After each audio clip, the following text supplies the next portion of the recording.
I want you to picture a scene with me for a second. Just uh, imagine a massive, totally chaotic pile of concrete rubble, like right after a major earthquake. Oh, wow. Yeah, that's a heavy image right out of the gate. Right. There's dust hanging in the air. You've got twisted rebar jutting out at these weird angles. Just absolute destruction. Mm-hmm. Or, I mean, if you prefer, picture a incredibly lush, dense green field. And there was a person lying on the ground, completely hidden beneath these massive sweeping leaves of a banana tree. Okay, I can see that. So into either of these scenes steps a search and rescue dog. Right. And the dog is just running along, nose to the ground. And then suddenly its entire demeanor changes. It just slows down. It locks in. Exactly. It locks its focus on one specific, seemingly random spot. Maybe it's just a crack in the concrete or the thick trunk of that banana tree. Yeah. And it starts to signal. Like barking. Yeah, barking. Oh. Intensely, aggressively even, at something that we absolutely cannot see. Right, because to an untrained observer, this looks, well, mildly unhinged. Totally. It's literally a dog barking at a rock. Yeah. But to the handler, who is standing maybe 10 feet behind that dog, the entire reality of this situation has just shifted. Because that handler fundamentally understands, one, I guess you'd call it a non-negotiable fact, right? Yeah. The dog is sensing a reality that the handler simply cannot perceive. Yes. The invisible signal is there. Whether the handler has the biological equipment to detect it or not doesn't even matter. And that brings us to today's topic. Welcome to this deep dive. Today, we are exploring a really, really fascinating document. It's titled, What a DSL Can Learn from a Search and Rescue Dog Handler. Which is such a great title. It is. Now, just to clarify for everyone listening, DSL stands for Designated Safeguarding Lead. Right. That is the person in a school, or maybe a care environment, whose specific and honestly overwhelming responsibility is keeping vulnerable individuals safe from harm. Yeah, it's a massive job. But I want to be clear right off the bat, before we even get into the weeds here, you do not need to work in a school to care about this. No, not at all. I mean, if you run a corporation, if you manage a remote tech team, direct a nonprofit, or, even if you just work in a complex environment where you have to rely on other people to spot problems before they blow up. Which is pretty much everywhere. Exactly. This dynamic between the dog and the handler, it is going to completely change how you view your own leadership. We are essentially talking about the architecture of trust today. Okay, let's unpack this. We have to start with this core idea of the invisible signal. Let's do it. So let's go back to that dog at the banana tree. The text points out this very specific sequence. The dog catches a scent, it slows, it focuses, it signals. Mm-hmm. The handler cannot smell what the dog smells. They have no physical proof that someone is under that tree. But the handler acts anyway. Right. Now, how does the document translate that highly specific, very physical scenario to a DSL, or like you said, a CEO sitting in a corner office? Well, you have to think about the actual physical reality of leadership. A designated safeguarding lead, or really any senior manager, they sit at the center of an information flow. Right, at the hub. Exactly. But they are at the center, not on the edges where the actual work happens. Out on the edges, that's where you have the teachers, the nurses, the junior engineers, the sales reps out on the floor. The people actually interacting with the environment. Yeah. The leader cannot observe every single interaction that happens on a random Tuesday morning. They can't. It's possible. They cannot notice the micro expressions on a client's face or a subtle change in a student's mood. They just don't have enough eyes. It's literally a physical impossibility to see everything. Which means blind spots aren't a failure of leadership. They are a mathematical certainty. Oh, I like that phrase, a mathematical certainty. Right. And the text introduces this concept of distributed vigilance. Distributed vigilance. Yeah. Think of it like this. A handler trains the dog to recognize signals and communicate them. But the system entirely succeeds or fails on one specific mechanism. The handler must actively believe the signal when it arrives. Even without secondary proof. Exactly, even when they can't see it themselves. It makes me think of a submarine commander.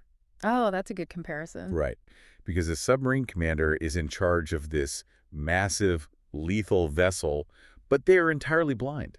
They literally cannot look out a window to see the ocean floor. Because there are no windows. Exactly. They have to rely 100% on the sonar operators. Yeah. Just these people sitting in a dark room listening to pings through a headset. Yeah. If a 22-year-old sonar operator says there is a submerged mountain ahead, the commander can't say, well, let me go outside and check. Right, they can't step out onto the deck. No. They have to act. Yeah. If they ignore the sonar ping just because they can't see the rock with their own two eyes, the ship sinks. That analogy actually pushes the concept even further, I think. Because a submarine commander doesn't just blindly trust a random sound. Fair. They trust the operator because of the shored language, the relentless drills, and the established reporting protocols they've built up. That makes sense. The source identifies this as a professional truth. If a staff member raises a concern, it must be taken seriously, even if it feels completely nebulous to the person at the top. Even if it's just a feeling. Yes. The strategic reframe for you, the listener, is realizing that the true value of your reporting system isn't the millions you spend on compliance training so people notice things. Right.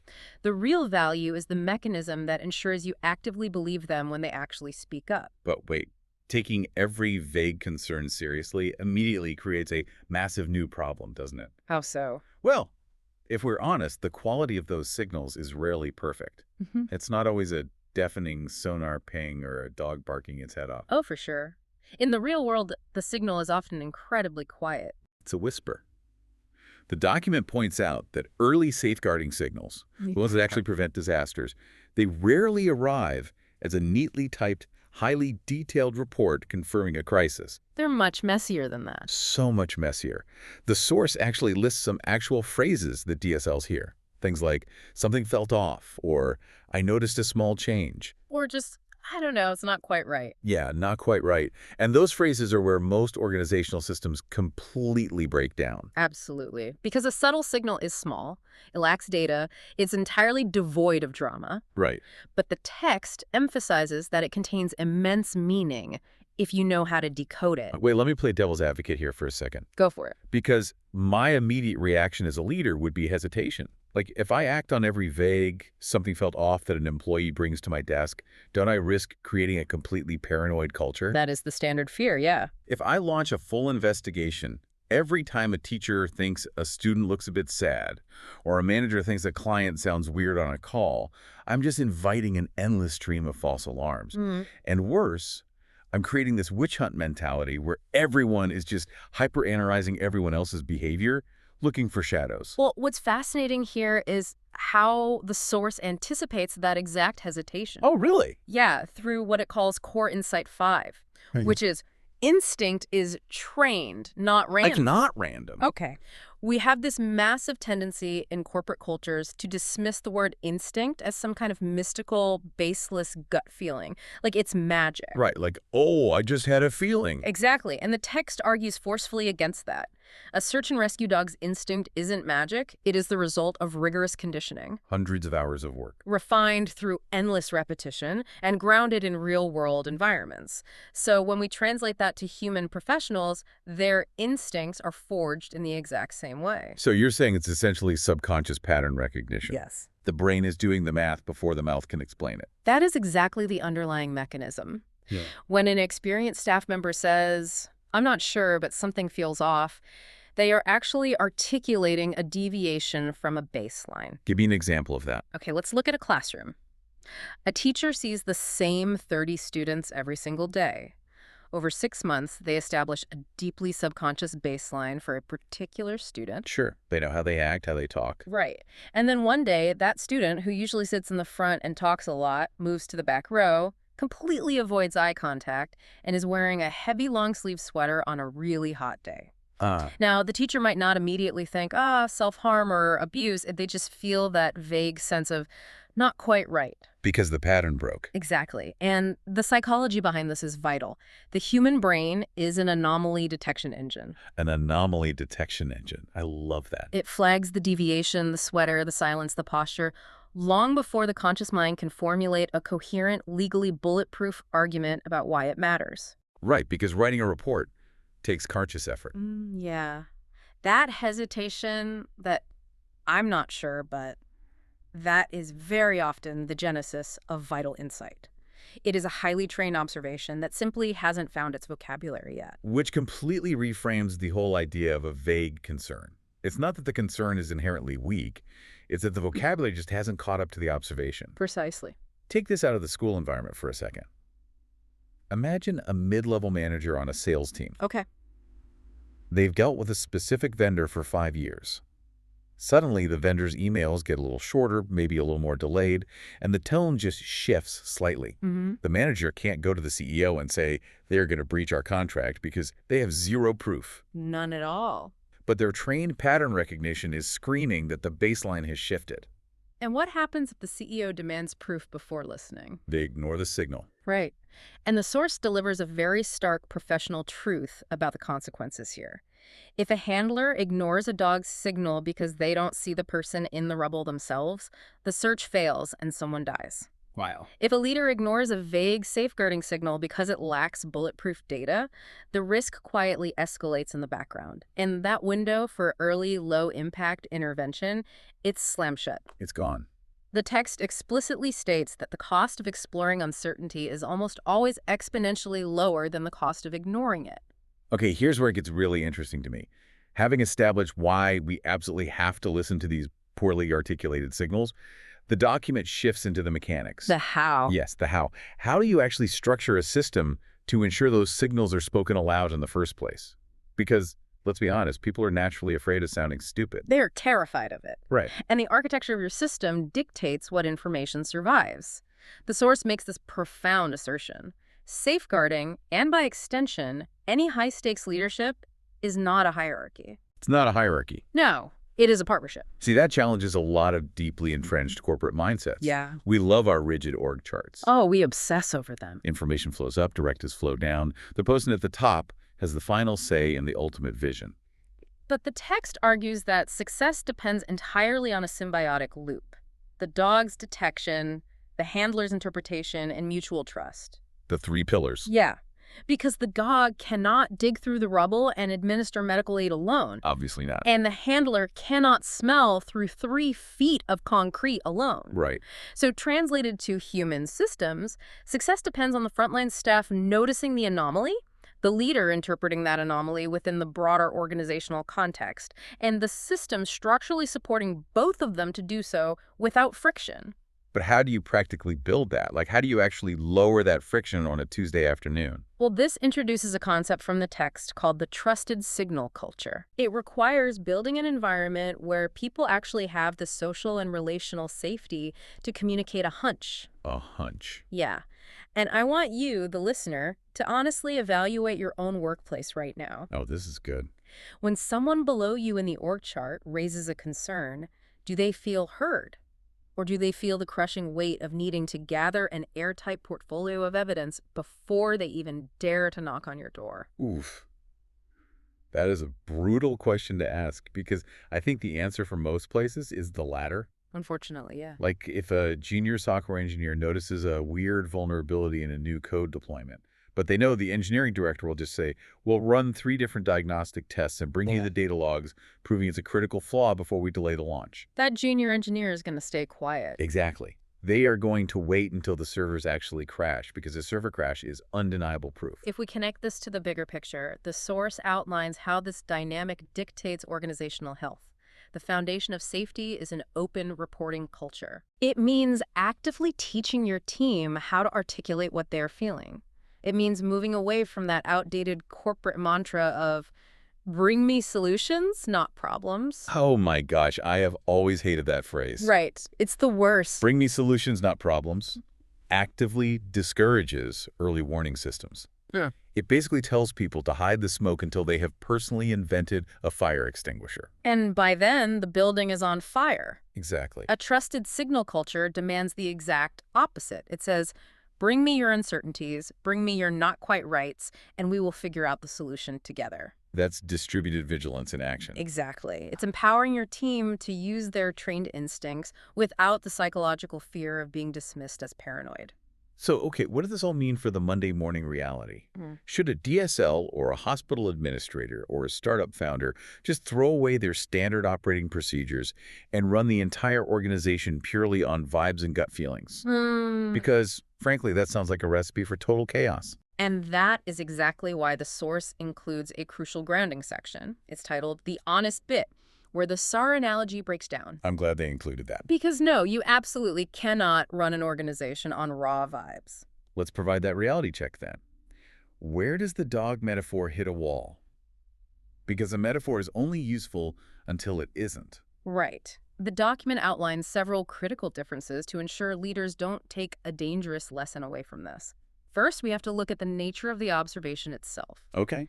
A search and rescue dog's detection is purely biological. They are literally inhaling skin cells or detecting thermal radiation. Hard science. Yeah. But human observation is entirely subjective. It is filtered through our own biases, our current moods, our prejudices, and our personal histories. That's a huge distinction. A dog doesn't have a preconceived bias against a certain type of rubble. Exactly. But a human being might have a subconscious bias against a certain type of student or a certain employee. The text highlights this contrast very clearly. Biological detection versus human observation and reporting. Because human observation is flawed, major leadership decisions cannot rely on instinct alone. So we still need the paperwork. Evidence and rigorous process remain absolutely essential. Not every subtle signal is going to uncover actual impending doom. What's the second difference? The second difference the document points out is the timeline and the complexity of the outcome. A search and rescue dog operates on an immediate binary signal response loop. Meaning? They bark, the handler digs, they either find the person or they don't. The stakes are massive, but the objective is singular. Whereas a designated safeguarding lead, or any organizational leader really, is juggling multiple responsibilities simultaneously. Constantly. They are managing ongoing, messy human situations that rarely have a simple find or not find outcome. Right. If a teacher flags a student, the DSL doesn't just run into the hallway and solve the problem in 5 minutes. No, of course not. They have to initiate a structured process. They might need to coordinate with parents, school counselors, or even external social services. It is a gray area of ongoing monitoring and support. So synthesizing this, Yeah. the mechanism works sort of like this. Yeah. The instinct, that subtle, poorly articulated signal from the staff member, that is the trigger. Yeah. It is the catalyst that launches the process.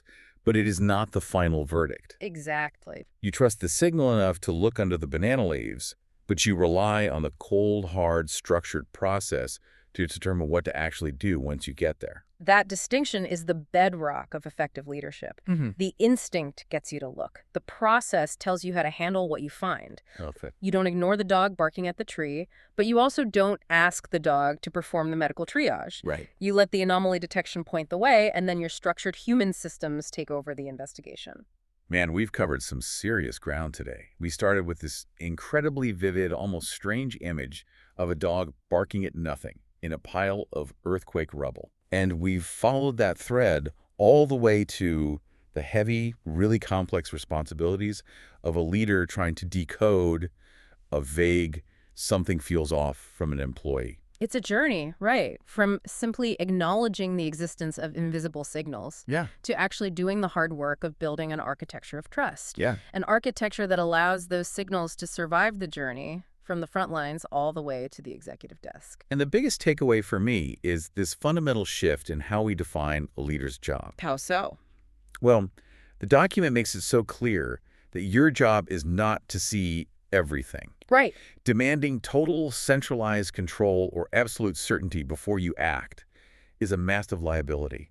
Your actual job is to build a system where the people who do see things aren't afraid to speak. Yes. It's about having profound trust in the network you've built and trusting the trained pattern recognition of the people operating within it. Which raises an important question, and it's actually the final reflection the text offers for anyone in a position of responsibility. Let's hear it. The dog handler does not stand in the rubble and debate whether the dog is lying.